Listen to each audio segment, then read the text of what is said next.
Hello everyone. Today we are starting chapter 13. Name of the chapter is table creation and data manipulation commands. ठीक है, इस chapter में हम क्या करते हैं, we are creating the table. जो आप टेबल क्रिएट करते हो तो उस टाइम पे आपने क्या क्या रिस्ट्रिक्शंस लगानी है, that is set to be the constraints. तो इसमें हम रिस्ट्रिक्शंस पढ़ेंगे. तो रिस्ट्रिक्शंस होती हैं कि जैसे suppose we have created the table. ठीक है, आपने रोल नंबर है उसको प्राइमरी की कर दिया तो आपने रिस्ट्रिक्शन लगा दी. किस पे लगा दी रिस्ट्रिक्शन? प्राइमरी की पे. और रोल नंबर पे आपने कौन सी रिस्ट्रिक्शन लगा दी? प्राइमरी की. ठीक है, आपने जैसे suppose we have a table student. आपके पास एक टेबल है दैट नेम्ड इज स्टूडेंट. आपने स्टूडेंट टेबल पर रिस्ट्रिक्शंस लगा दी हैं. क्या रिस्ट्रिक्शंस लगा दी हैं? आपकी रिस्ट्रिक्शंस होगी कि in the roll number, student table roll number है आपके पास, नेम है, roll number, name, address and contact number. ठीक है, ये आपके पास इंफॉर्मेशन है. अब हमने क्या करा, रोल नंबर पे रिस्ट्रिक्शन लगा the primary key. Primary key means, primary की का कॉन्सेप्ट हमने किया था. प्राइमरी की मीन्स कि it will enter only the unique values. मैंने रोल नंबर में 1 एंटर करा, it will take the value. 2 enter करा, it will take the value. Same time पे अगर मैं 1 दोबारा से एंटर कर दूं तो it will give the error. ये हमें क्या दे देगा? एरर दे देगा. At the same time we can't enter the duplicate value. फिर हम यहाँ पर कोई वैल्यू अगर एंटर नहीं करते तो यहाँ पे नल आ जाएगा, बट ये नल भी नहीं एंटर हो सकता. It will give the error. That is set to be primary की.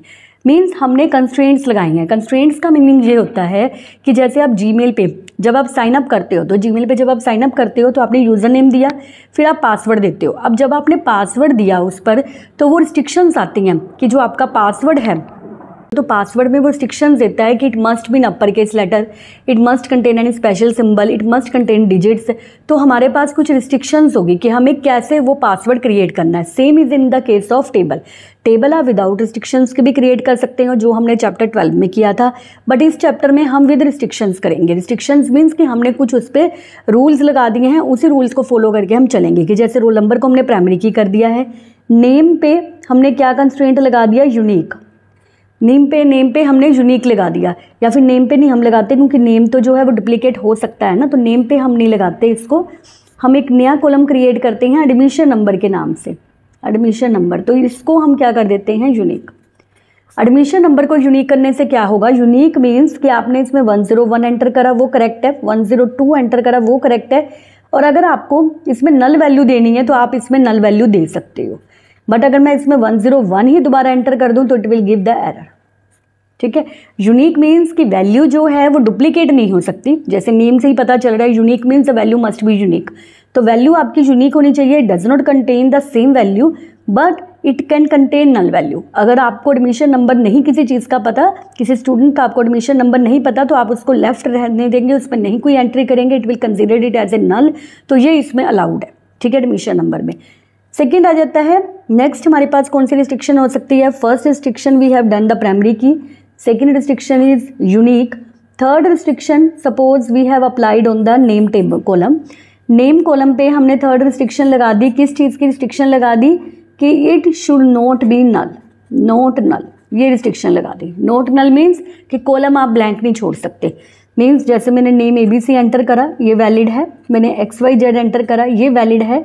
मैंने दोबारा से ABC लिख दिया, वो वैलिड है. बट जब मैं नेम में कोई वैल्यू एंटर नहीं करूँगी it will considered as it null. तो नल कंसिडर होगी. तो यहाँ पे हमारे पास क्या आ जाएगी? यहाँ पे हमारे पास एरर आ जाएगी. तो ये वैल्यू जो है वो नल नहीं ले सकता. नॉट नल की हमने कंस्ट्रेंट कौन सा लगाया कि वो नल नहीं हो सकता. ठीक है जी. उसके बाद नेक्स्ट आता है, इसमें हमारे पास एड्रेस है, कॉन्टैक्ट नंबर है. एड्रेस पे हम लगा कॉन्टैक्ट. चलो एड्रेस की जगह हम इसमें मार्क्स कॉलम ले लेते हैं. हमारे पास मार्क्स कॉलम है. मार्क्स कॉलम पे हमने रिस्ट्रिक्शन लगा दी कि जिसके मार्क्स ग्रेटर देन 50 हैं सिर्फ वो एंटर हो. जिनके मार्क्स ग्रेटर देन 50 हैं सिर्फ वो एंटर हो. मीन्स यहाँ पर हमने कंस्ट्रेंट लगा दिया. अगर मैं इसमें 56 एंटर करूँगी तो वो ले लेगा. मैंने 89 एंटर करे वो ले लेगा. बट आई विल एंटर 30 तो यहाँ पर क्या आ जाएगी? हमारे पास एरर आ जाएगी. सिमिलरली कॉन्टैक्ट नंबर है. कॉन्टैक्ट नंबर पे भी आप लगा सकते हो रिस्ट्रिक्शंस, पर कॉन्टैक्ट नंबर पे ज़्यादा रिस्ट्रिक्शंस नहीं रहती. हम इसमें जेंडर पे रिस्ट्रिक्शन लगा सकते हैं. यहाँ पर हम कॉन्टैक्ट नंबर की जगह पर कॉलम ले लेते हैं जेंडर. ठीक है, जेंडर कॉलम लिया. जेंडर में हमारे पास क्या वैल्यू एंटर होगी? या मेल या फीमेल. सपोज कि हमारा जो ऑर्गेनाइजेशन है उसमें स्टूडेंट्स जो हैं मोस्टली सारी गर्ल्स हैं, बॉयज़ सिर्फ एक दो ही हैं। तो हमने क्या कर दिया, उसको कंसिडर कर दिया फीमेल। हमने सारे में फीमेल बाय डिफ़ॉल्ट रहेगा, जहाँ पे हम वैल्यू एंटर नहीं करेंगे it will be considered as male. ठीक है, बाय डिफ़ॉल्ट सारी वैल्यूज़ जो हैं वो फीमेल होंगी, बट जो हमारी वैल्यू कंसिडर नहीं होगी it will be considered as male. अब हम इसकी एक ही क्वेरी करते हैं, इसमें एक ही क्वेरी से हमारा जो सारी ये क्वेरी जितनी भी रिस्ट्रिक्शंस हैं वो कवर हो जाएंगी। तो हमने क्या रिस्ट्रिक्शंस लगाई हैं, पहले रिस्ट्रिक्शंस दोबारा से देखते हैं कि हमारे पास रिस्ट्रिक्शंस कौन कौन सी हैं, कौन कौन से कंस्ट्रेंट्स हैं। ठीक है, these five we have the constraints. First is primary key. Primary key means कि वैल्यू एक तो यूनिक होनी चाहिए and it can't be null, not null, ये नल नहीं हो सकती। Second constraint is unique. Unique means कि वैल्यू यूनिक होगी, ठीक है, नल हो सकती है। नोट नल मीन्स कि value can't be null, empty नहीं हो सकती वैल्यू। डिफ़ॉल्ट मीन्स कि अगर हमें पता है कि जैसे हमारे पास P into R into T divide by 100, ये हमारे पास फार्मूला है सिंपल इंटरेस्ट का। हमें पता है रेट जो है वो हमेशा 5% है, रेट हमेशा 5% रहता है, किसी किसी पे 6% है, अदरवाइज सब पे 5% है। तो हमने R की वैल्यू जो है वो 0.05 जो है 0.05 सेट कर दी है। अगर हम किसी में वैल्यू नहीं एंटर करेंगे तो वो बाय डिफ़ॉल्ट वैल्यू जो है वो 0.05 लेगा। ठीक है, और चेक कंस्ट्रेंट क्या है? चेक कंस्ट्रेंट मीन्स कि जैसे हमने मार्क्स एंटर करे हैं, अगर हमारे जो मार्क्स हैं वो ग्रेटर देन 90 हैं तो हमने ये कंस्ट्रेंट लगा दिया कि सिर्फ ग्रेटर देन 90 वाले एंटर हो। या फिर हम इसमें नेम पे भी कंस्ट्रेंट लगा सकते हैं। नेम पे क्या कंस्ट्रेंट आएगा कि जैसे हमारे पास एंट्रीज बन रही हैं, दो टेबल्स बन रही हैं, एक में हमारे पास A to P वाली वैल्यूज़ हैं और एक में हमारे पास Q to Z वाली हैं। तो हमने लगा दिया कि जिसका नेम A और P से स्टार्ट होता है सिर्फ वही वाले नेम इसमें एंटर हो सके, दूसरे नेम हम इसमें एंटर ना कर सके। These are said to be the constraints. Hope इतना समझ आ गया होगा। अब हम इसकी क्वेरी करते हैं कि कैसे हम इसको अप्लाई करते हैं। तो हम इसकी क्वेरी करते हैं। सब फर्स्ट इज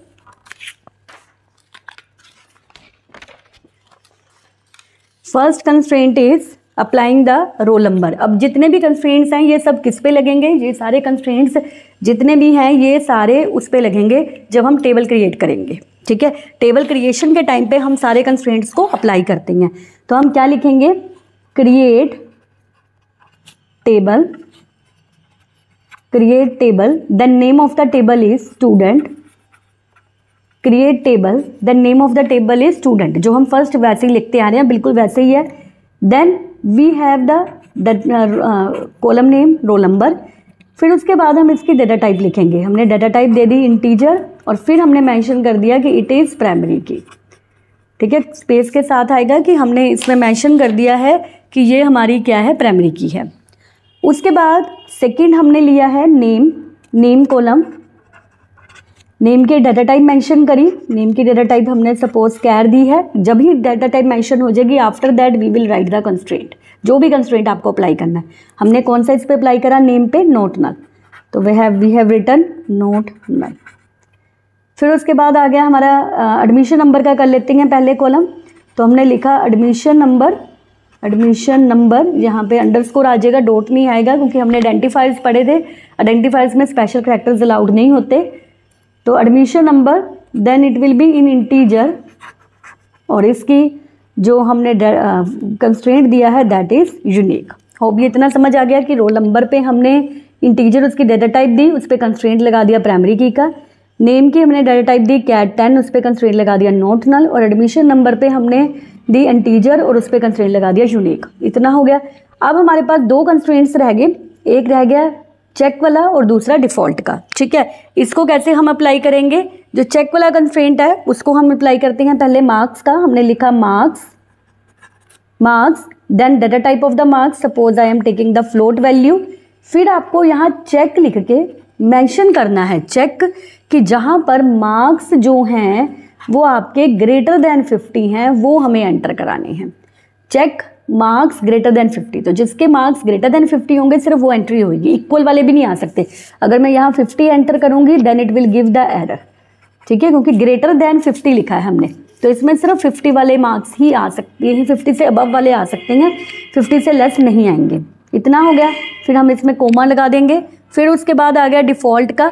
तो डिफ़ॉल्ट वाले में हम क्या लिखेंगे? जेंडर, इसकी डाटा टाइप क्या है? कैर, इसका साइज है 1 और यहाँ पे हम मेंशन कर देंगे डिफ़ॉल्ट, और इसकी डाटा टाइप आपको क्या देनी, इसकी आपको क्या वैल्यू देनी है। जैसे मैंने बताया था कि सारे जो हैं वो फीमेल हैं, सारी क्या हैं, फीमेल हैं, तो एक ही मेल है, तो हमने सारी वैल्यू बाय डिफ़ॉल्ट जो सेट करी है वो F सेट कर दी, ठीक है। फिर इसको क्लोज कर दिया और सेमीकोलन लगा दिया। बस ये एक सिंगल क्वेरी थी जिसमें सारी कंस्ट्रेंट्स हमारे अप्लाई हो गए। अब अगर हम इसमें वैल्यूज इंसर्ट करते हैं, हमने रोल नंबर में वैल्यू इंसर्ट करी, इंसर्ट करने की वही क्वेरी है, ये हमारी क्रिएट क्वेरी होगी। सेकेंड इंसर्ट क्वेरी आएगी, इंसर्ट करने की हमारी क्वेरी सेम है, हम वैल्यू इंसर्ट करते हैं। हमने क्या लिखा, insert into student, role number में हमने 1 एंटर कर दिया। देखिए हमने क्या लिखा, insert into student, role number में हमने क्या एंटर कर दिया 1, नेम में हमने एंटर कर दिया सपोज ABC, एडमिशन नंबर है हमारे पास इंटीजर में 101, मार्क्स हमने कितने ग्रेटर देन 50 लेने हैं, मैंने एंटर कर दिया 55, और मैंने जेंडर इसका एंटर फीमेल, F तो वो बाय डिफ़ॉल्ट लेगा, मुझे M एंटर करना है तो मैंने M मेंशन कर दिया। अब आप इसमें से अगर कोई वैल्यू एंटर नहीं करते, जैसे मैंने रोल नंबर में डुप्लीकेट वैल्यू नहीं ले सकता, तो मैंने सेम लिखा, पर मैंने रोल नंबर क्या लिख दिया, दोबारा से 1 लिख दिया, ABC XYZ ले लिया, इसको 102 कर दिया, इसको 58 कर दिया, और इसको मेल ही रखा, सारी वैल्यू सेम रखी। तो यहाँ पे क्या रह जाएगी, एरर लिखा आ जाएगा डुप्लीकेट वैल्यू, ठीक है, कि duplicate values are not allowed, क्योंकि हमारा 1 एंटर हो चुका था, दोबारा से हम 1 एंटर कर रहे हैं, तो इट इज़ नॉट अलाउड, तो यहाँ पर हमारे पास एरर आ जाएगी, ठीक है। इतना समझ आ गया। सेम अगर आप कोई वैल्यू लेफ्ट कर देते हो, जैसे मुझे 1 तो लिख दिया मैंने, इसमें एरर आ गई, अब मुझे 1 तो एंटर हो गया, मैंने 2 एंटर नहीं करना, तो यहाँ पर फिर वो एरर दे देगा कि आप 2 वैल्यू इसमें 2 एंटर करोगे, ठीक है। अगर मुझे रोल नंबर नहीं पता, जैसे मैंने यहाँ पे लिखा ना कि मुझे रोल नंबर नहीं पता, तो वो एम्प्टी वैल्यू है, तो अगर मुझे रोल नंबर नहीं पता, I will leave it blank, तो उस केस में भी हमारे पास एरर आ जाएगी। तो इसी तरह बाकियों में अगर आप करोगे तो इसमें एरर आ जाएगी। बस इसमें एक और क्वेरी है, फिर ये चैप्टर कंप्लीट हो जाएगा। इसमें 2 ही क्वेरीज थी, एक तो क्रिएट टेबल की थी, जिसमें आप सारे जो रिस्ट्रिक्शंस हैं वो लगा के दिखाते हो कि हमारे पास रोल नंबर है, उस पर प्राइमरी की रिस्ट्रिक्शन है, नेम पे नोट नल है, एडमिशन नंबर पे यूनिक की रिस्ट्रिक्शंस है, मार्क्स पे हमने चेक की लगा दी, और जेंडर पे हमने डिफ़ॉल्ट की लगा दी। तो ये हमारी सारी रिस्ट्रिक्शंस होगी। उसके बाद इसमें जो नेक्स्ट क्वेरी है, that is the first query which we have done. Second query is based on if null. If null means कि अगर वैल्यू नल है, ठीक है, ये क्वेरी होगी हमारी। ये टेबल क्रिएशंस की हमारे पास कंस्ट्रेंट से रिलेटेड क्वेरी थी। Next query is suppose we have a table, ठीक है, हमारे पास एक प्रोजेक्ट टेबल है, we have a project table. उस टेबल में हमारे पास आईडी है प्रोजेक्ट की, प्रोजेक्ट का नेम है और उसका प्राइस है, ठीक है। Suppose ID we have given A1, A2 and A3, we have given these IDs. Name हमने प्रोजेक्ट का कुछ भी दे दिया, suppose project is based on hospitality, तो हॉस्पिटैलिटी मैनेजमेंट सिस्टम का प्रोजेक्ट है, ठीक है, रेलवे मैनेजमेंट सिस्टम का प्रोजेक्ट है, और हमारे पास एक प्रोजेक्ट है जो सोलर सिस्टम बेस्ड है, solar system management, solar management से रिलेटेड है, सोलर मैनेजमेंट सिस्टम, ठीक है। तो ये हमारे अलग अलग प्रोजेक्ट है, और यहाँ पे उसकी प्राइस लिखी हुई है 5000, ठीक है। और इन दोनों की प्राइस हमें नहीं पता। अगर हमें इन दोनों की प्राइस नहीं पता तो it will be considered as, जैसे मैंने पहले बताया था, अगर प्राइस नहीं पता तो it will be considered as null value, तो ये नल कंसीडर हो जाएगी, नल कंसीडर होगी।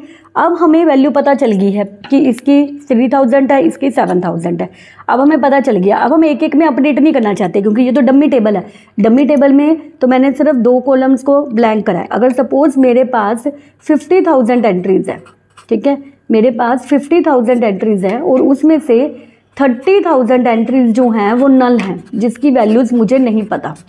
50,000 में से 30,000 जो वैल्यूज़ हैं वो नल है, जिसकी मुझे वैल्यू नहीं पता थी, तो मैंने उसको नहीं मेंशन करा, तो वो नल होगी। अब मैं क्या 30,000 में अपडेशन करूँगी, it will take so much time, बहुत ज़्यादा टाइम लगेगा उसको अपडेट करने में, ठीक है। हो सकता है कि मुझे अभी भी नहीं इसका प्राइस पता, ठीक है, तो मैं यहाँ पर पेंडिंग लिख देती हूँ कि अभी ये इसका प्राइस हमें इसलिए नहीं पता क्योंकि ये पेंडिंग है, या फिर मुझे इस पर कंप्लीटेड लिखना है, ठीक है, या फिर मुझे इस पर पेंडिंग लिखना है, कि सब पे सेम चीज़ आ जाए। तो 30,000 में तो आप अपडेट कमांड नहीं लगाओगे, फिर आप क्या करोगे, फिर आप यहाँ पे लिखोगे कि सिलेक्ट रोल नंबर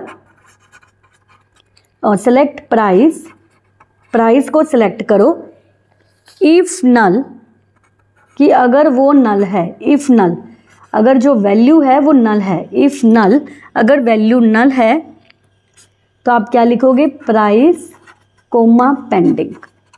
तो जहाँ पर नल है वहाँ पे पेंडिंग लिखा आ जाएगा कि क्यों नल है, फ्रॉम एस। हमने क्या लिखा, सिलेक्ट प्राइस, प्राइस सिलेक्ट हो, इफ नल, अगर वो नल है तो उसका प्राइस क्या सेट हो जाएगा, पेंडिंग, उसका प्राइस पेंडिंग से सेट हो जाएगा, फ्रॉम एस मीन सब जगह पे पेंडिंग लिखा आ जाएगा। और अगर हमारे पास 30,000 एंट्रीज हैं तो 30,000 पे ही हमारा पेंडिंग लिखा आ जाएगा। बस इस चैप्टर में इतना ही था, ये हमारी दो क्वेरीज थी इस चैप्टर में, ठीक है। First query was related to your constraints and second query was related to your if null. Hope chapter समझ आ गया होगा। अगर कोई डाउट है तो बच्चे कमेंट करके आप पूछ सकते हो। In the next part we will do chapter 14। We will start with the chapter 14. It will contain 5 queries. Yes students, after doing chapter 13, now we are moving to chapter 14. The name of the chapter is grouping records and joins in SQL. Means हमारे पास records हैं, उसकी हमें grouping करनी है। Grouping means कि जिनकी designation same है या जिनकी सैलरी सेम है हम उनको इकट्ठा कर देते हैं, that is said to be grouping. Grouping यही होता है ना कि जैसे आपने कोई एक्टिविटी कंडक्ट कर रहे हैं तो हम ग्रुपिंग कर देते हैं कि जो 1st to 5th क्लास के बच्चे हैं वो इस ग्रुप में होंगे, 6th to 8th हैं वो इस ग्रुप में होंगे, 9th to +2 है वो इस ग्रुप में होंगे। तो हमने ग्रुप्स बना दिए। ग्रुप्स किसके अकॉर्डिंग बनाए, according to the activity it can be there, ठीक है। ग्रुप्स जो है एक्टिविटी बेस्ड भी हो सकते हैं, ग्रुप्स जो है क्लास बेस्ड भी हो सकते हैं। और इसमें ग्रुप्स किस बेस्ड होंगे, it will be based on the column name, ठीक है। कॉलम नेम के अकॉर्डिंग हम ग्रुपिंग करेंगे। तो इस वाले चैप्टर में there are 2 points which we will cover.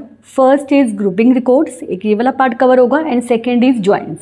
Join means अभी तक हमने क्या काम करा है, हमने एक सिंगल टेबल पे काम किया, एक ही टेबल है उसी पे हम अलग अलग क्वेरीज लगा रहे हैं।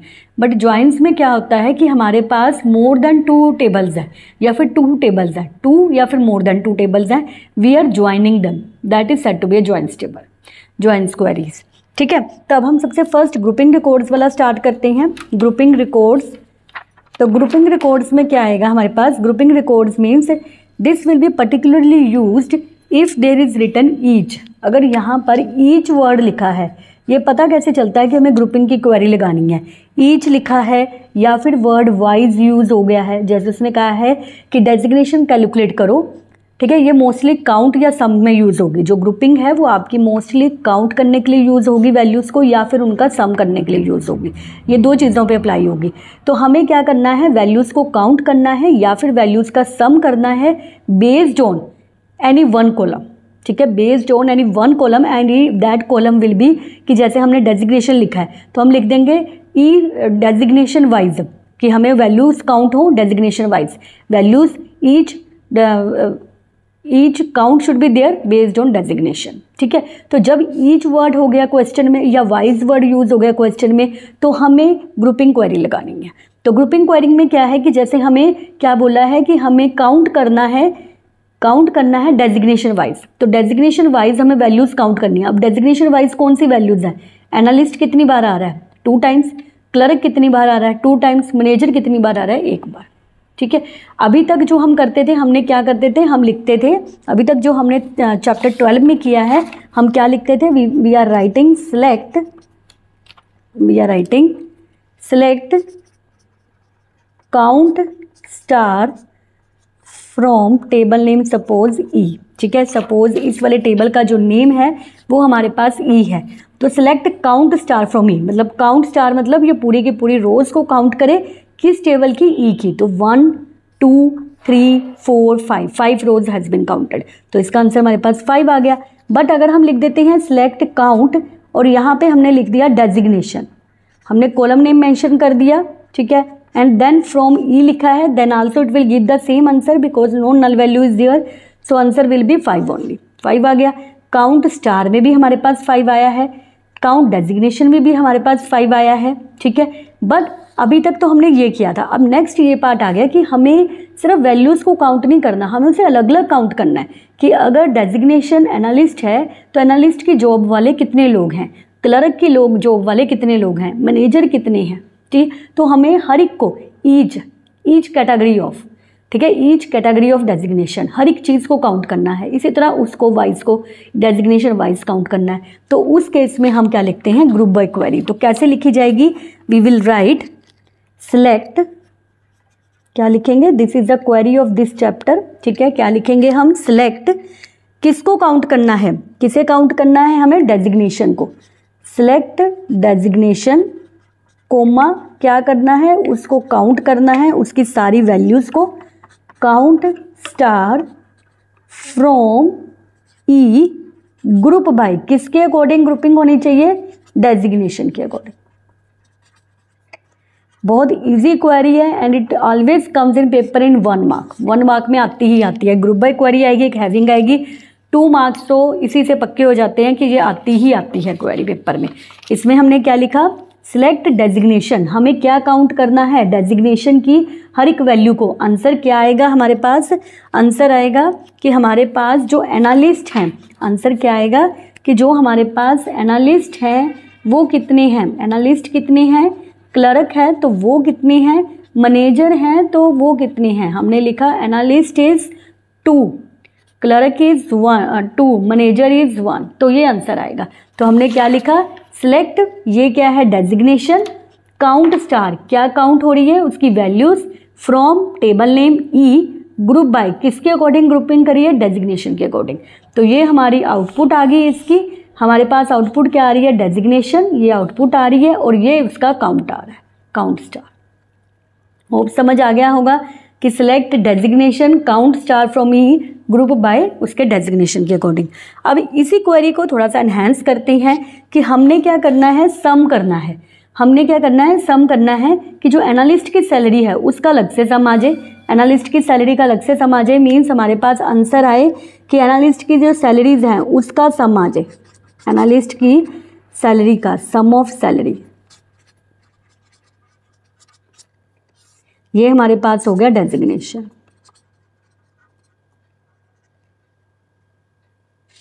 ठीक है, ये कॉलम हो गया डेजिग्नेशन, ये कॉलम हो गया सम ऑफ सैलरी।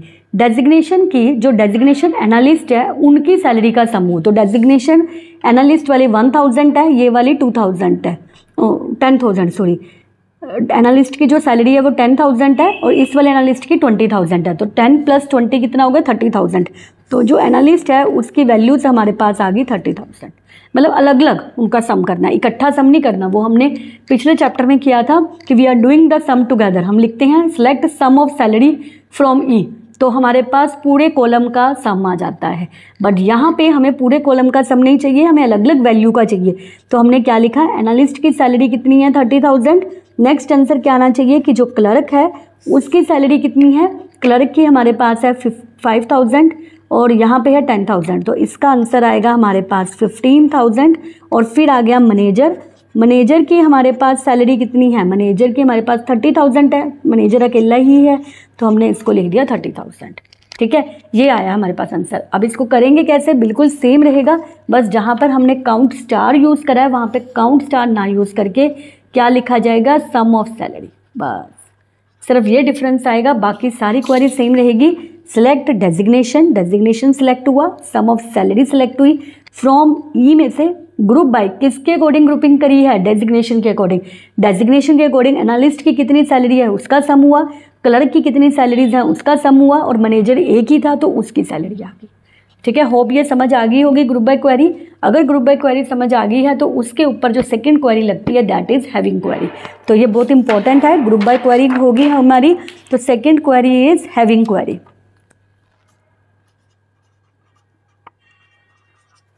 हैविंग क्वेरी, अब ये हैविंग क्वेरी क्या है, हैविंग क्वेरी मीन्स कि हमें जो जिसको हम ये रिपोर्ट तैयार करके देते हैं, हम बेसिकली रिपोर्ट तैयार कर रहे हैं ना कि हमारे पास एनालिस्ट कितने हैं, क्लर्क कितने हैं, मैनेजर कितने हैं, हमने ये रिपोर्ट तैयार करी।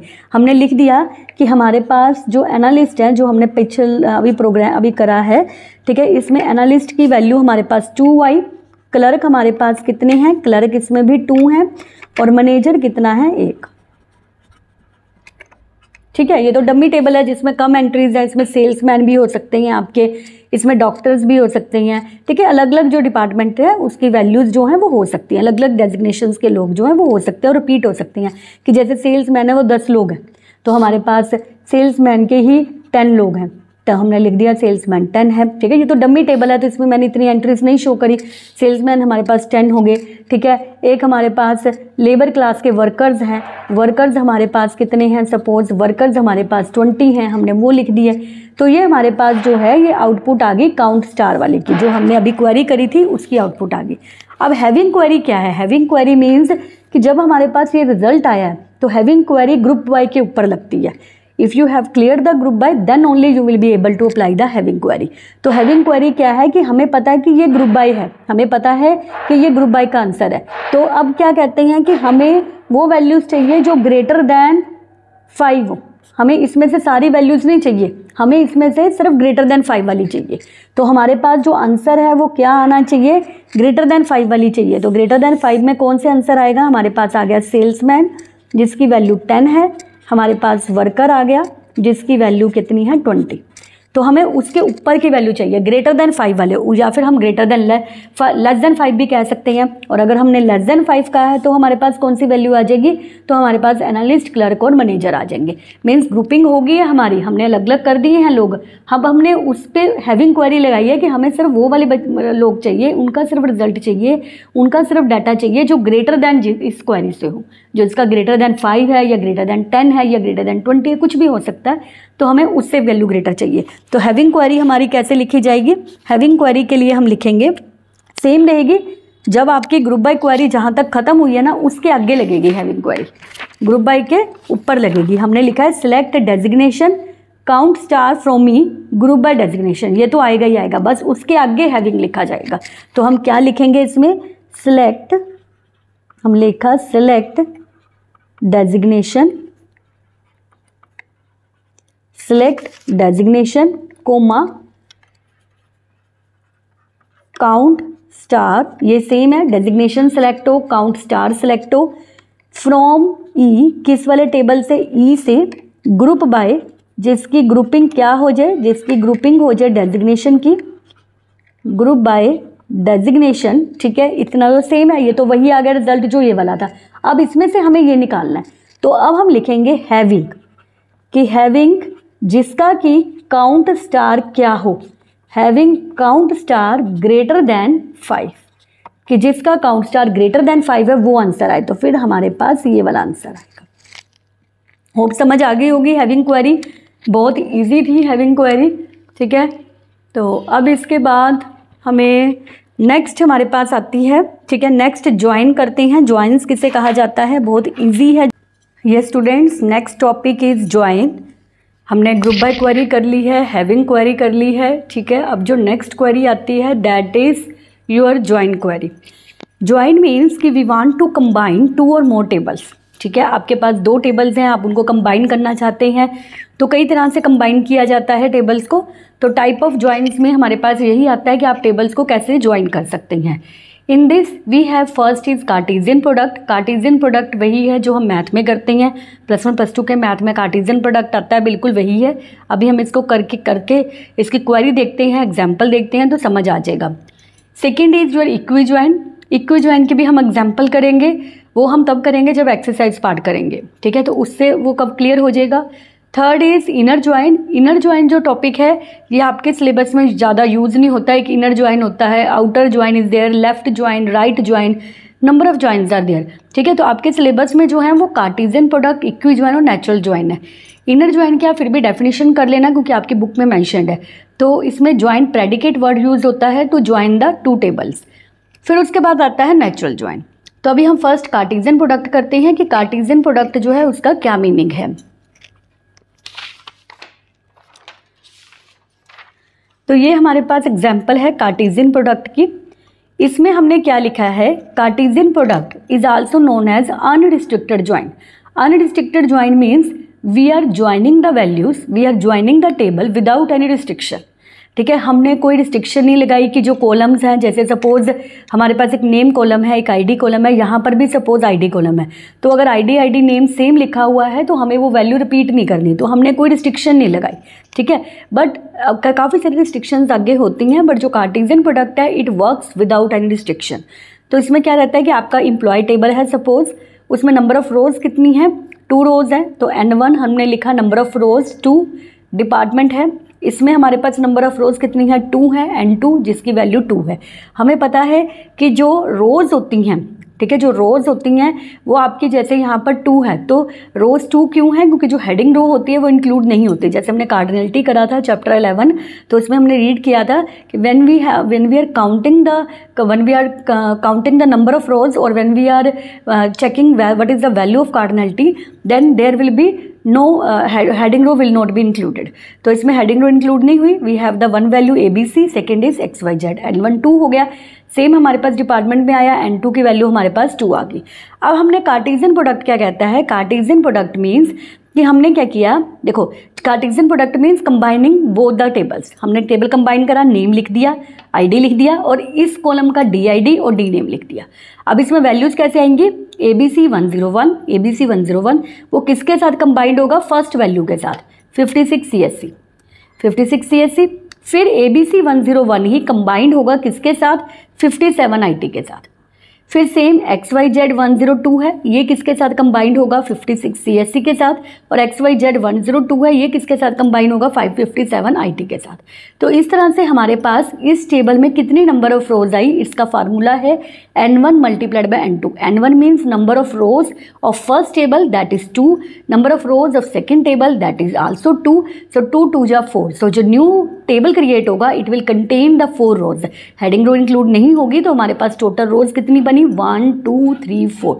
सो we have total number of 4 rows in the Cartesian product. ठीक है, अब इसकी जो हमारे पास क्वेरी रहती है वो क्या रहती है? क्वेरी में क्या लिखा जाता है? Select star from emp comma department. बस दोनों टेबल्स के नेम लिख दिए, because we don't have any restriction, तो हमने सिंपली नेम लिखने हैं तो वो ऑटोमेटिकली कंबाइन हो जाएंगे। ठीक है, होप कार्टेशियन प्रोडक्ट समझ आ गया होगा। Next last topic of this chapter is natural join. Natural join में क्या किया जाता है? नेचुरल ज्वाइन मीन्स इसमें थोड़ी सी रिस्ट्रिक्शन होती है। इसमें जो कॉलम रिपीट हो रही हैं वो कॉलम्स फाइनल टेबल में नहीं आएंगे। जो ज्वाइन टेबल बनेगा हमारे पास उसमें ये वाले जो कॉलम्स हैं, जो रिपीट कॉलम है वो नहीं आएंगे, उनका सिर्फ एक को कॉलम आएगा। ठीक है, ये नहीं है कि बिल्कुल ही नहीं आएगा, 1 कॉलम विल बी देयर। तो हमने नेम लिखा ABC XYZ, ID दी उसकी 1 2, D नेम में दे दिया CSC IT। अब हम इसको करेंगे कैसे? सिलेक्ट स्टार फ्रॉम, किससे सिलेक्ट करना है? एम्प से। नेचुरल ज्वाइन, किसको ज्वाइन करना है? नेचुरल ज्वाइन किसको करना है? डिपार्टमेंट को। Then we will get this answer. Simple है, हमने लिखा नेम ABC, नेम आ गया, नेम ID 2 बार था वो 1 बार आ गया, D नेम आ गया, ABC 1, XYZ 2 and CSC IT। अब इसमें ये आ सकता है कि हमारे पास अगर ID डिफरेंट है तो तब भी ये कॉलम नहीं आएगा, because column names are same. अगर कॉलम नेम सेम है तो हमारे पास ये कॉलम्स नहीं आएंगे। तो अब इसमें जो चैप्टर 14 था वो इतना ही था। तो हमारे पास सबसे ज़्यादा जो क्वेरीज रही हैं वो चैप्टर 12 में रही हैं। In chapter 13 we have 2 queries only and in chapter 14 we have 4 queries. ठीक है, तो सारी जो क्वेरीज हैं सारी ही इंपॉर्टेंट है। 13 चैप्टर वाली क्वेरीज जो हैं वो इतनी ज़्यादा इंपॉर्टेंट नहीं है, बट चैप्टर 14 की 4 क्वेरीज बहुत इंपॉर्टेंट है। ये एज इट इज़ आती है, 4 भी नहीं आप 5 कहोगे क्योंकि इसमें एक क्वेरी रहती है, वो हम प्रैक्टिस पार्ट में करेंगे। इसमें टोटल 5 क्वेरीज आई हैं आपकी, तो 5 की 5 भी इंपॉर्टेंट है इसकी क्वेरीज। ठीक है, वो जब हम प्रैक्टिस क्वेश्चन करेंगे उसमें करेंगे इक्वी ज्वाइन। होप इतना समझ आ गया होगा। बच्चे अगर कोई दिक्कत हो तो you can ask from me. ठीक है, कमेंट सेक्शन में आप कमेंट कर सकते हो, उसमें आप पूछ सकते हो। ठीक है, if you like the video please share and subscribe my channel. Thank you.